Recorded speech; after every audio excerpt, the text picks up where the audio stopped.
रवा केकचं नाव काढल्या काढल्या आठवतो तो अय्यंगारचा तोंडात टाकताच विरघळणारा रवा केक.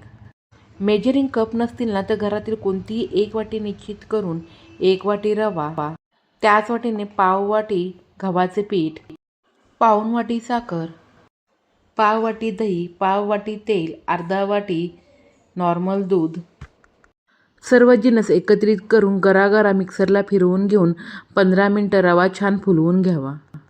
15 मिनिटानंतर पोह्याच्या चमच्याने 1 चमचा व्हॅनिला इसेन्स नसेल तर वेलची पावडर टाकली तरीही चालेल. त्याच चमच्याने 4 चमचे दूध, पाव चमचा खाण्याचा सोडा, अर्धा चमचा बेकिंग पावडर घालून सर्व जिन्नस व्यवस्थित एकत्रित करावे.